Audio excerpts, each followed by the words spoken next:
Live from the mist-enshrouded mountaintop fortress that is X and Y Communications headquarters, you're listening to the world-famous Mountaintop Podcast. And now, here's your host, Scott McKay.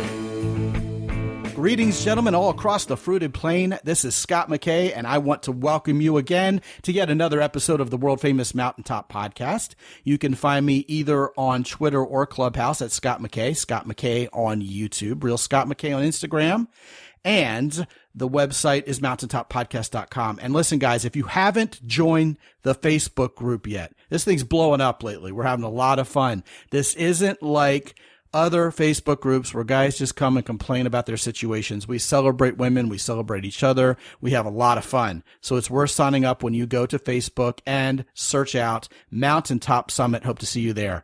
Hey, guys, today we're going to talk about a topic that, we talked about a little bit before on this show, but we're going to hit it with the proverbial big heavy hammer today, thanks to a new friend of mine. His name is Brian Ahearn, and the name of his company is Influence People. That's how he brands himself. And the name of his book, perhaps not coincidentally, is also Influence People, Powerful Everyday Opportunities to Persuade that Are Lasting and Ethical. So today with my new friend Brian, who hails from Ohio, by the way, we're going to discuss the topic, Be a Man of Influence Without Being a Manipulative Jerk, which hits it right down the fairway for this guy. So without anything further, welcome, Brian. Thanks for having me on, Scott. I'm excited to have an opportunity to share a little bit. Yeah, you know what? I really trust and indeed hope that this will be the kind of interview you haven't had all that often, because I'm not going to ask you all the basic questions and talk about boring stuff. I want to cut right to the chase and help these guys be more influential immediately and really kind of deconstruct not only how they can be better in the influence department, being more influential guys, but also maybe check themselves if we as guys do have some, manipulative tendencies. And more importantly than all of that, Brian, I know for a fact you're going to give these guys a heads up on how to detect when they're being influenced, perhaps unethically, by someone else. So the first thing I want to ask you is to talk about your book a little bit and what inspired you to write it. Okay. Well, I'm a disciple of Robert Cialdini's. And for those who are not familiar with who he is the most cited living social psychologist on the planet when it comes to the science of influence, or sometimes we call it the psychology of persuasion. I've been associated with Robert Cialdini for almost 20 years now. That goes back to when I originally sent an email to Stanford regarding the marketing of his materials. It mentioned the word manipulation, and we really steer clear of anything that even sniffs of manipulation, because you don't have to manipulate people to get individuals to do the things that you need them to do. Now, Robert Cialdini's not a young man anymore, is he? Nope. I think he is in his early 70s. He's been doing this for quite a while. Started his research back in the mid 70s, and in the early 80s came out with a book called Influence, Science, and Practice. Sure. Awesome book, but it's really deep. And circling back to what you were asking originally, I've had a lot of people who read his book, they find it fascinating, or maybe they even hear him talk on this subject, but they don't really know how to put it into practice. I am not a social psychologist. I don't aspire to be one, nor am I a behavioral economist, but I love the subject. I have more than 3 decades of business experience, and I've been able to marry those two things to really see where there are application points that people can take this psychology, put it into practice, get people to say yes more, and enjoy more success and happiness that comes along with that. Now, see, that's what drew me to your work specifically. I realize that you're a disciple of Cialdini's, as you say, but what you talk about is so practical. And indeed, you've had a tremendous amount of influence yourself in this area of influence, perhaps non-ironically.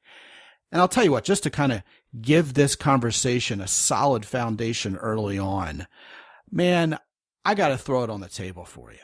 There's nothing more irritating. There's no more of an eye roller to anybody who's even a part-time interloper in the areas of influence and persuasion than to encounter someone who's just read too many Cialdini books and too many Robert Greene books and is just running game on people. It's just awful. Do you know what I mean? There's no disagreement there at all. I do make the distinction between what we call ethical influence and manipulation.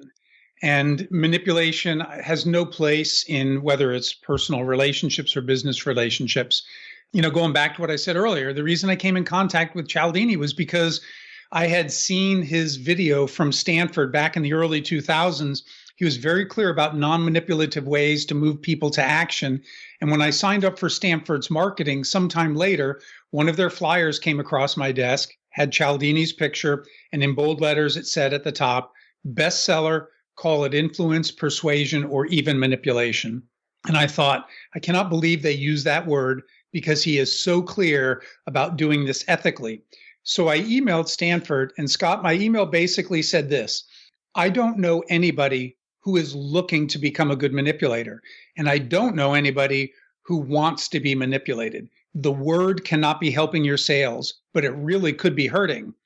And I never heard from Stanford, but sometime later, my phone rang at work, and it was a representative from Robert Cialdini's office calling to thank me on his behalf.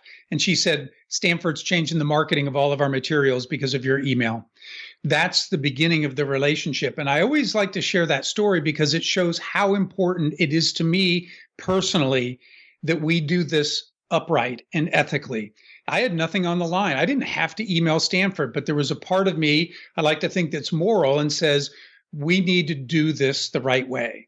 And so you're right. I have disdain for people who would read his work or Robert Greene's and then take that to just manipulate others for their own benefit. Just for clarification, for anybody who's listening to this and is not familiar with the work of Robert Greene, perhaps his most famous and seminal work is called 48 Laws of Power. And just to put it bluntly, and I'm sure you would agree with this, Brian, based on what you just said, anybody who would follow those 48 laws to the letter is going to be a jerkwad. Mm-hmm. I mean, just not a very nice person. As a matter of fact, I read a print interview not too long ago with Robert Greene where he said, oh my goodness, I don't follow my own laws. I would be an absolute a-hole, he said, and nobody wants to deal with people like that. And I, try to live a good life and have people like me and make friends and, be genuinely influential. And he would even say, I wrote this book in large part so people who read it would know who to watch out for rather than who to emulate. But I got to tell you, Brian, as everybody listening to this show knows, this entire gig, X and Y Communications, is rooted in men's dating and relationship advice going back to the year 2005. And you know what? I mean, just in case anybody here wasn't around for the pickup artist era, it was so commonplace. I mean, I would say it was almost the norm for men to read perhaps somewhat solid advice on how to get women to like them and just use it for dark purposes. Like, oh, this is all about tricking women and, manipulating them into bed, which admittedly wasn't always the stated purpose. I mean, there was some dark art going on out there, no doubt. But a lot of the guys who were well-meaning saw their work in terms of being a better man and, perhaps some tips and tactics to attract women and turning them around just to do evil things with it. So it is really amazing how people can read a certain body of work on a certain subject. I mean, come on, this goes for sales. This goes for public speaking. This goes for business. Certainly people can even take leadership books along with, what we talked about so far, which is work tied to persuasion and influence, and really just do uncool things with it when the author never intended that. And that really wasn't the purpose that it was designed for. I mean, you can use this power for good or for evil, basically, this power of influence and persuasion, right? Absolutely. There's a wonderful quote from a book called The Art of Woo, which means winning others over. And when I talk about ethics, the E and the second E in the word people, I always share this quote: an earnest and sincere lover buys flowers and candy for the object of his affection. So does the cad, who only seeks to take advantage of another's heart. But when the cad succeeds, we don't blame the flowers and the candy. We rightly question his character. You see, these principles of influence that I talk about, these psychological concepts that are proven to make it easier for people to say yes. They can be used for good or bad. But the reality is these principles are neutral. How we use them says something about our character. And that's why Aristotle said character may be the most effective means of persuasion. Wow, indeed. That's powerful. And, and as you're mentioning ancient work by the likes of Aristotle, I'm also reminded that a lot of this, at least in the modern zeitgeist, owes itself to the work of Sun Tzu. Talk about art. He wrote The Art of War so many, many years ago. And a lot of the art of war, as presented by Sun Tzu, is all about persuasion and influence now, isn't it? Well, when he talks about the one who knows where and when the battle will be fought will be win 100 out of 100 times, that really, you can tie that into the concept that Robert Cialdini recently popularized in like the last 5 years or so called persuasion. That is, how do we arrange for an audience to be receptive to a message before they ever encounter it? What can we do beforehand?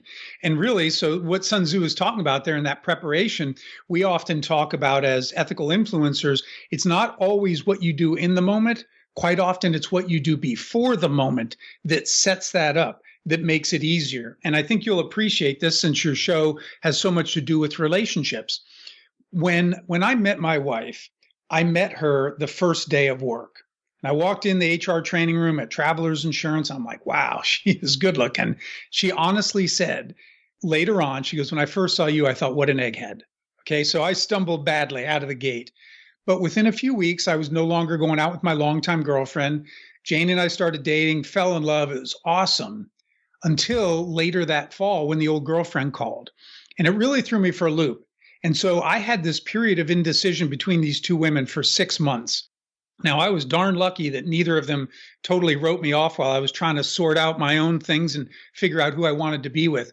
But when I saw my wife one day at work, and this was, I think, late April, and I asked how she was doing, she said, fine. And by the way, even if you ask me out again, I'm done. We're not going out anymore. And who could blame her after 6 months of indecision? But I had kind of settled things in my heart, and I knew she's the one I wanted to be with. Now, I didn't know anything about persuasion, but I look back and I used persuasion because I knew I was going to have to do something big if I was going to win her over after all this indecision that I had put her through. So what I did was, on her birthday, I sent her a dozen roses at work. Of course, she loved that. She loved the attention that she got. And I asked if I could take her to dinner because it was her birthday. So she said yes, showed up at her apartment, had another dozen roses and a bottle of wine. We leave to go to the restaurant, and waiting for us downstairs in the parking lot was a Silver Cloud Rolls Royce and chauffeur. So we get in that car, we drive to downtown Columbus, we go to dinner at one of the tallest buildings in the city, and we ride this glass elevator up over 30 stories, have a romantic dinner overlooking the skyline, take the glass elevator back down, and in the back of the Rolls, I popped the question. And she said yes. Now, the persuasion of this is, I could have asked her that day in the break room. I could have said, Jane, I'm sorry for the indecision. I love you. Will you marry me? And I almost guarantee you she would have said no. But once I persuaded her with all the romance, it became really, really easy to say yes. And I can say, here we are 33 years later, happily married. Now, the dating relationship coach / consultant within me has a whole lot of questions swirling around in my head. Now, fire away. I got to be honest with you. We don't generally talk very highly around here about buying a woman's affection. In other words, if she's mad at you or if you're trying to impress her, it seems like the more money you spend, the more you're drawing attention away from the value you inherently bring to the relationship and more on all this stuff you're trying to buy her off with. Mm-hmm. Now, I want to draw a very careful distinction between that mindset and indeed that type of practice with what you were doing here. And if you don't mind, I'm going to go ahead and lay this out for these guys because I do a lot of this. Gentlemen, my impression of what happened here is he had persuaded this woman a long time ago that he was a great guy. But, Brian, come on, man. When the old girlfriend shows back up and all of a sudden you're pitting them against each other, that can't make either one of them too awful happy about it. I mean, women generally don't like competition, and Now, all of a sudden, this woman thought she had it in the bag. The other woman thought she was broken up with. Now, everybody's emotions and indeed their thought processes are tied up in this. I don't know the details about what went on for that 6 months, but I'll tell you what did happen by the time you decided you wanted the woman who is now your wife was that you were decisive. Absolutely, because I've always been a person who, when I make up my mind, it's Katie bar the door, there's no looking back, the ships have been burned, and we are taking this land. So what was interesting about that is once I made that decision, I can honestly tell you, despite the indecision that I had for 6 months, I never, ever looked back and wondered, did I make the right choice? I knew I made the right choice. And I'm the kind of person, too, when I commit to something, I'm all in on that. So there was never any indecision. The indecision really came in large part that I had dated this other girl through most of high school and college. That was like 6 years. And so all of a sudden to meet somebody and have this emotional attraction that I did to Jane, there was a lot of indecision, like, wow, it's 6 years. Do I want to throw this all away? And all of the things that go along with that. The other thing I think that Jane saw about me was I really was a genuine person. I mean, she used to call me, she goes, you're like of all the guys I've ever dated, you are the most like a Boy Scout I have ever met. She just thought that I was such a kind and caring person. So when I was in this state of indecision, both of these women actually were consoling me. They wanted to, because they felt bad for me. And I would tell any of your listeners, if you think having two women love you and want you is a good thing, if you have any conscience, you don't want any part of it, because it does not feel good to know that you're hurting somebody by your own indecision. And yet, a lot of guys overlook the simple fact that this is what very, very attractive, desirable women face almost on the daily, is guys just wanting them and not wanting to take no for an answer. And yet they have to say no to almost everybody, even if they don't want to be mean about it. So that's kind of just an aside. But meanwhile, okay, what you just said about Jane clears up a whole lot. I mean, if you're generally a very ethical guy who tries to do the right thing and usually succeeds even when nobody's watching, and you've had this other woman around for quite literally your entire adolescence and adult life, then I got to give Jane some kudos for being very patient, very mature, and very level-headed as you sorted out and figured out what she may in the back of her mind thought was going to be inevitable, which is that the two of you belong together and you'll end up together. And that's amazing. That's almost superhuman on her part. But getting back to the actual night where you asked her to marry you, instead of it being a manipulative attempt to, quote unquote, buy out her affection, it was the night you proposed to her and you made it special. And that all really wasn't apparent to her until the exact moment it happened, was it? No, it wasn't. I mean, none of us can look into the future and know how things are going to work out. And so, there may have still been a little fear in her, like, oh, is this really going to work out? But sure. But, as we look back, it obviously has. And I think as she would look back, she would say that was my nature to be a giver, because I've always enjoyed giving her gifts that are, I'll say, out of the box. It doesn't mean that you have to spend a lot of money. And I don't want anyone to think you've got to go out and spend a ton of money. Sometimes it's just really knowing the other person and looking for things that will really speak to them, or doing things with them that they never would have thought of before. And then you find out, holy cow, that is so much fun. So I think she saw over the course of time then that the person who persuaded her as I did was really who I was. Now, talking about this idea of persuasion, of course, and what came to mind, which these guys who are students of dating and relationship advice for men will immediately relate to, is that sounds a whole lot like social proof, aka letting your reputation precede you. You're known for something. People can tell that you're influential, that people like you, that you've got a lot of personal power. And that's intoxicatingly attractive to women, first of all. And so I wanted to go ahead and make sure that was addressed, because if I didn't, draw that parallel, I think I would have left something on the table there. Well, I think my wife had a great opportunity to see that, because she had moved to Columbus and I grew up around here. So when she saw me interacting with people, it was almost always friends. And so she could see how I related to people, and she could see how those people related to me. It wasn't as if I moved somewhere and I took on this new identity, and then she would find out later I wasn't who I purported to be. I was 100% me because I was around friends and family. So I guess that brings us to the golden question here, which is, well, it's a two-part question now, isn't it? First of all, define for us in clear terms. Since you talked about being clear about this, let's do this thing. What is the difference between being influential and being manipulated? Okay. And how does influence work in daily life? You're talking about, for example, you have friends, you have business acquaintances. They respond positively to your ideas, and they'll work with you instead of fighting you almost all the time when you're really influential.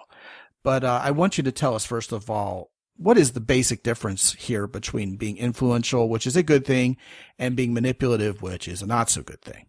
So we'll do it by defining what it takes to be an ethical influencer.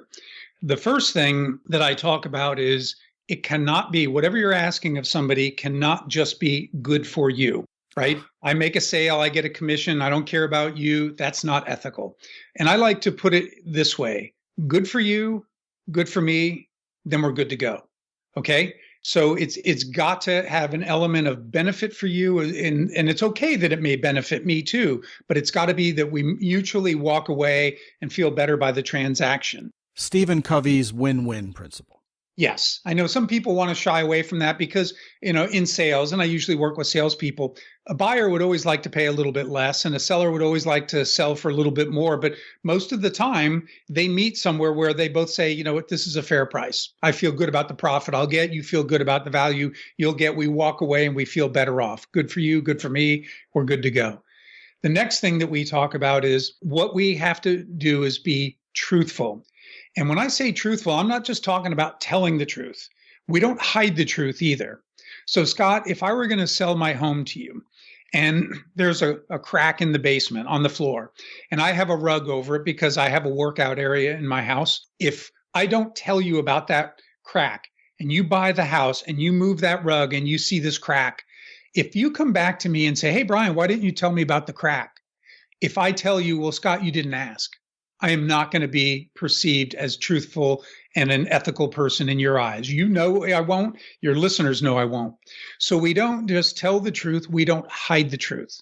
But what we learn when we understand how to ethically influence people is we can actually talk about shortcomings or weaknesses in whatever we're offering and gain credibility by being truthful and have a platform then to go and segue into our strongest points. So the book that comes to mind based on what you're talking about here, since you say you work with salespeople, is Neil Rackham's book called Spin Selling. Mm-hmm. And what Neil is attempting to do with that book, when you get right down to brass tacks, I mean, some may argue with me who've read it, but to really boil it down, he's re-educating people who are used to small ticket sales to become high ticket, extremely effective, extremely successful salespeople. And one of the primary tenets of his teaching, indeed one of the big bullet points in the book, is you as the salesperson, is you should anticipate potential objections before the customer does and actually bring them up. You put them on the table yourself and deal with them. Because if that objection that you really strongly suspect is going to come up is brought up by the customer, you're already on the defensive. Whereas when you're the one who brings up that honest talking point that really has to be discussed relative to either the competition or how your product's still in development or what it does and doesn't accomplish potentially for the customer, then the customer is already open to hearing about how you can overcome that objection rather than fighting you on it. And it's a very, very powerful collaborative principle. And I would dare say no matter what you're selling, even if you're a newbie, that's a very, very valid point. And it all comes down to finding that middle ground. And, I got to tell you, one of the things I think is really manipulative is when someone's trying to force me into something or pressure me into something. It's got to be done now. And they're making it sound like it is an absolute perfect solution with no flaws whatsoever. And everybody who's ever tried it has been 100% happy. I just don't trust that. I don't find it very human. I find it robotic and indeed manipulative. You know what I mean? Oh, absolutely. I often tell people, hey, I will never be offended if you tell me what you do is not right for me or for my organization. It won't offend me because I know what I'm doing may not be needed, or it may not be the highest priority of need for certain organizations, right? Some organizations need to work on their technology. That's not something that I do. Other organizations need to work on certain skill sets. So when I am prospecting with potential clients and having conversations, I want to give them the freedom to be able to tell me, not now, not never. That's okay. Because the last thing I want to do is waste their time and waste my time. And when you give people that freedom up front, or when you mention a weakness in whatever it is that you may offer, if you were looking at my house, Scott, and I said, hey, Scott, before we get further down the road, you look like you really like this house. Come on with me. I want to show you something in the basement. And we go down and I move this rug and I said, this rug isn't here to hide this. There's a crack here. We haven't had time to fix it. I want you to know about this before we go any further, because I don't want you to make a decision that you would regret. You're probably at that point wondering about the crack, but thinking this is a pretty upright guy. And then as we go through the rest of the house and you keep looking at it and falling in love with it, you're probably thinking, hey, I can deal with the crack. We can get that fixed. But if I don't tell you that, then I'm going to be unethical. Or if you see that as the last thing, that's what remains prominent in your thinking, and that probably kills the deal too. So when we talk about influence, we're really talking about how can we honestly talk with people and employ the psychology that will help them see the merits of what we're offering and still be very open to a yes response. Yeah, indeed. People who aren't stupid realize nothing in this life is perfect. Absolutely. So if they're looking to buy your house, they know there's going to be something that's got to be fixed, or something that isn't perfect, or something that is at least not optimal. And the more you help them complete that punch list, the better they feel about that having been indeed a complete punch list. Like nothing's being held back. So the other guy who may be trying to sell them a different house, for example, who's saying, oh no, there's nothing wrong. Everything's perfect. Everything's wonderful. There's going to be this undercurrent of lack of trust there. Mm-hmm. And the person may not even be able to articulate in words why they chose your imperfect house over someone else's allegedly perfect house. But that's what it all came down to, was how you made that person feel about working with you. And you did the right thing in making them feel good about working with you and feeling like, everybody was being upfront with each other. Right. I'll circle back to that to give you an example, but I want to make sure we don't lose the train of thought on what it means to be ethical, because there's three things. And the first that we talked about was the win-win. And the second was truthful. And the third thing that we always talk about is you can only use psychology that is natural to the situation you find yourself in. And I think people will relate to this. And you alluded to it earlier, when someone is pressuring you to make a decision. When you get that person who says, Scott, if you sign today, I can save you 15%. But if you don't sign today, I can't offer you this deal anymore. That's an application of what's called scarcity. People value things more when they think they're rare or going away, and we naturally want that thing more. But the reality is that person probably doesn't have something that's scarce. Why couldn't he or she offer you the 15% discount tomorrow, if you think about it, or the next day? Unless there is a legitimate shortage of supplies or something like that, it's a bogus use. That is not using the psychology that's natural to the situation. One other example would be, don't talk about lots of people are doing something, social proof, if they really aren't. It's not there, you don't use it. But the more you understand these principles of influence, the more you start seeing opportunities that you never saw before, and you can use the ones that are available and be an ethical influencer. Does that make sense? Yes, absolutely. And I agree with you 1,000%. Okay. I will issue the caveat that one time I had my eye on a certain car, and I told the guy, I tend to sleep on decisions. I don't do anything via impulse. So I'll call you in the morning and we'll drop the paperwork. I called him in the morning and the car was gone. In that situation, there was only one car that really had all the options and was the color I want and everything, and I had to buy a different car. So if the scarcity is actually there, I think we do people a disservice if we don't tell them that, time is short here, you're going to have to make a decision. But it's got to be the real deal. It can't be this desperate act to try to get them to buy now, because that's so self-serving, right? That's right. And what you're describing was legitimate, though. Yeah. So, for example, if I were selling a car and you came over it and you looked at it, and I might say, Scott, I'm going to be upfront with you. I've got 2 more potential buyers coming this afternoon, so I cannot guarantee that this car will be here in the morning. That is very legitimate. Or maybe I'll say, but Scott, if you put a down payment, I will not allow either of those people to purchase this car until you call me by 8 a.m. in the morning or something like that. So there's a way to honestly convey that information, or maybe set up an agreement that still gives you that option to think about it and get back to me in the morning. Now, let's put the shoe on the other foot for a second. What if the customer is unreasonable and tries to pressure you into holding that car without giving anything in return? Then they're being the manipulator, aren't they?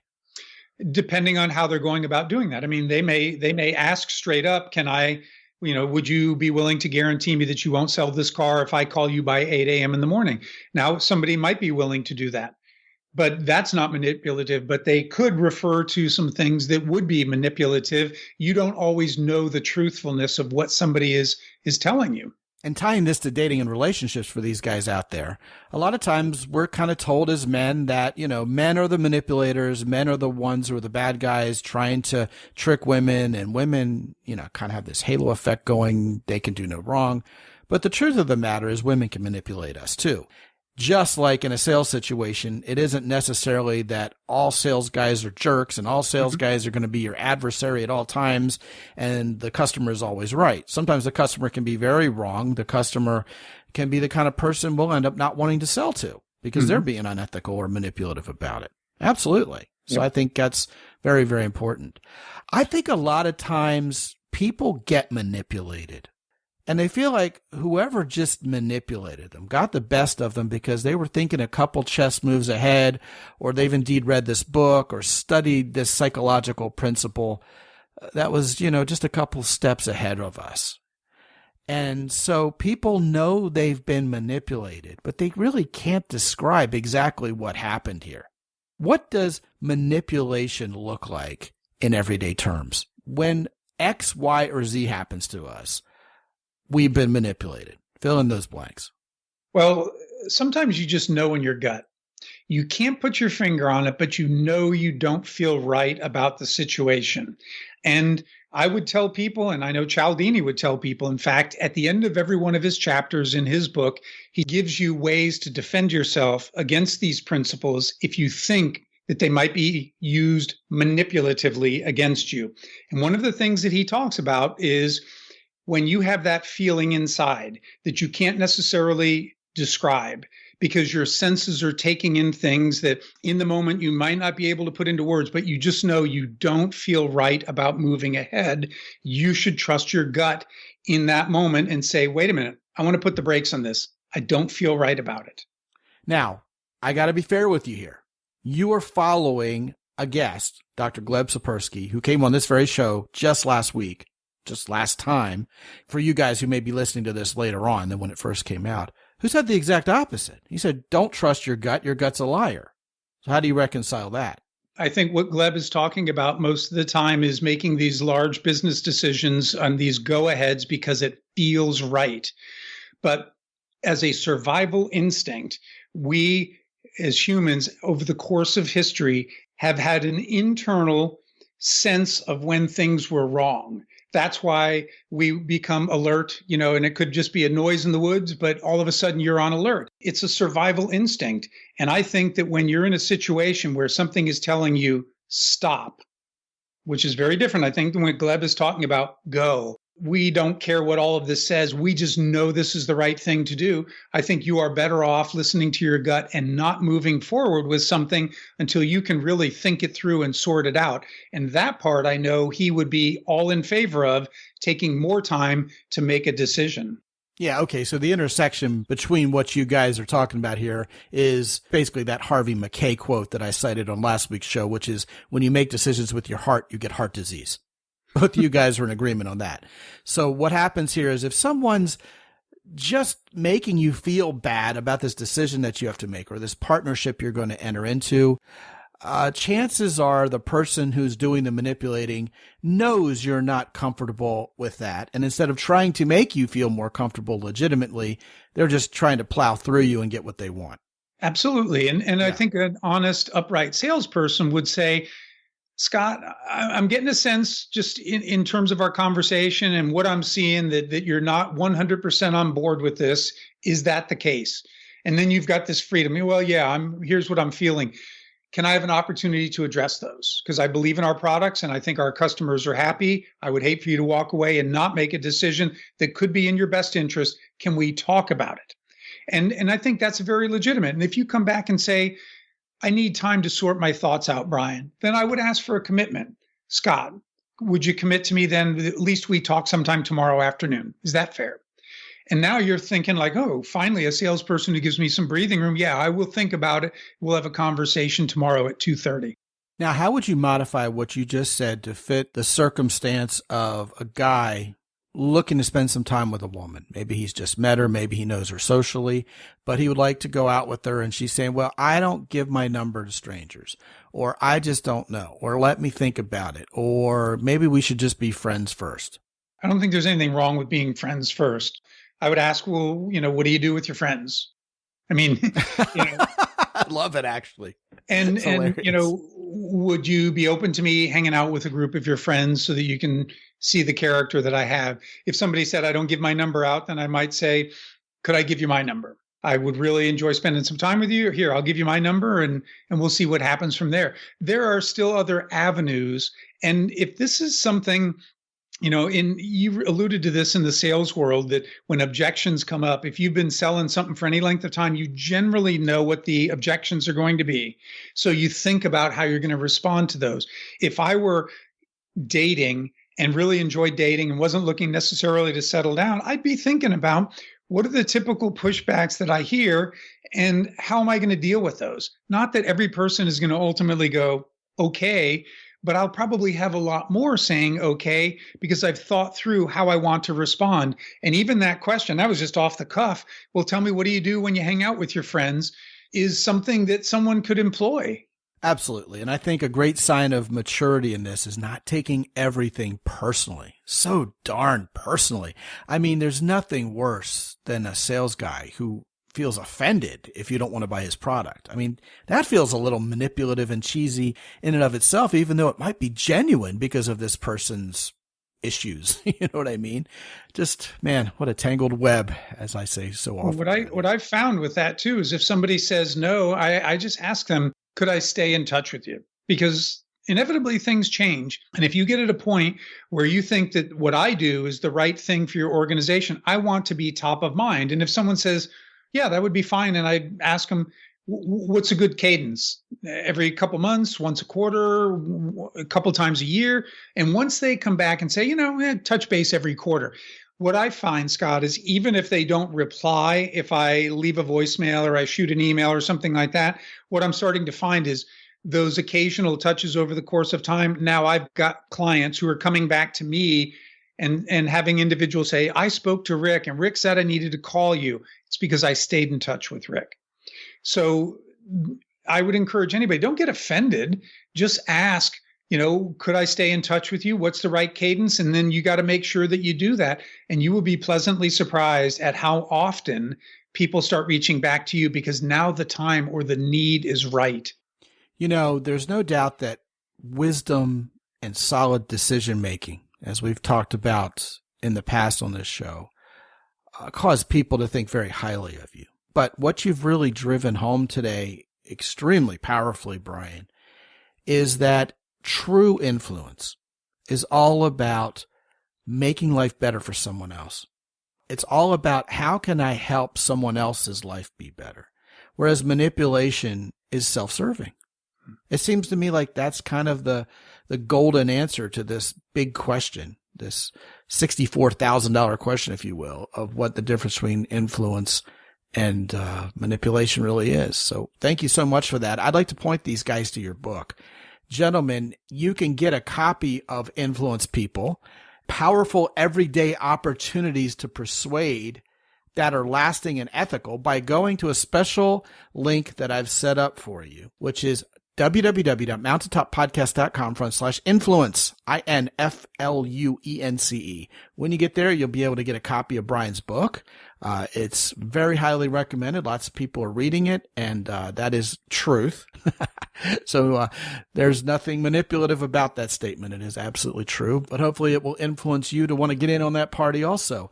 I've also put Brian Ahearn's books, of which there are several, at the top of my queue on my Amazon influencer page, which you can reach by going to mountaintoppodcast.com/Amazon. Brian Ahearn, what a great conversation. And man, different angles on this topic, once again, like I say often on this show, that we've never talked about before. And I'm greatly appreciative of that and the work you do. Thank you, sir. Oh, thank you. It was my pleasure. Anytime you want to have me back, Scott, I'd be happy to come back. Fantastic. I'm sure that'll happen sometime in the near future. So guys, if you haven't gone to mountaintoppodcast.com lately, the first thing you should do when you get there is click the red button in the upper right-hand corner, and let's talk about where you are right now, where you want to be. In the spirit of this entire conversation, if doing a coaching program is the right move for you, we'll set it up. We'll do it in a way that gets you from where you are right now to where you want to be. If you're not into a coaching program, that's perfectly okay too. It's fantastic for me to talk to you guys so I can keep my finger on the pulse of what's going on out there so I can do better work for you guys. If the right move for you is to get one of my programs or two or one of my books and download it and dig into that, we'll make that decision together as well. But the first step is to go to mountaintoppodcast.com, click on the red button in the upper right-hand corner, get on my calendar. It won't cost you a dime. The first 25 minutes is free. And if it's longer than 25 minutes that first time, by the way, it's still free. Somebody asked me that this week, and it was a pretty good question. So let's clarify that. Anytime you talk to me for the first time, it will be free of charge for you. Also, please visit Origin in Maine and Hero Soap Company while you're at mountaintoppodcast.com. Both of those longtime sponsors of our show are all about setting you up to be the most masculine man you can be. Origin in Maine, great boots, the best jeans you've ever worn, stylish and functional. I wear mine all the time. And great supplements over at Origin Labs. Just like I said, it's all about you being the best man you can be, stylish and healthy. Over at Hero Soap, they'll help you smell great, look great, they'll clean you up, and all without any phthalates, parabens, or any bad substances in there that will, well, frankly, make you less of a man. You can go to mountaintoppodcast.com/origin or mountaintoppodcast.com/Hero Soap to visit either of those sponsors, or you can click directly from the website. And when you do business with our sponsors, please use the coupon code MOUNTAIN10 with either of our sponsors so they know I sent you. And until I talk to you again on the next episode, this is Scott McKay from X&Y Communications in San Antonio, Texas. Be good out there.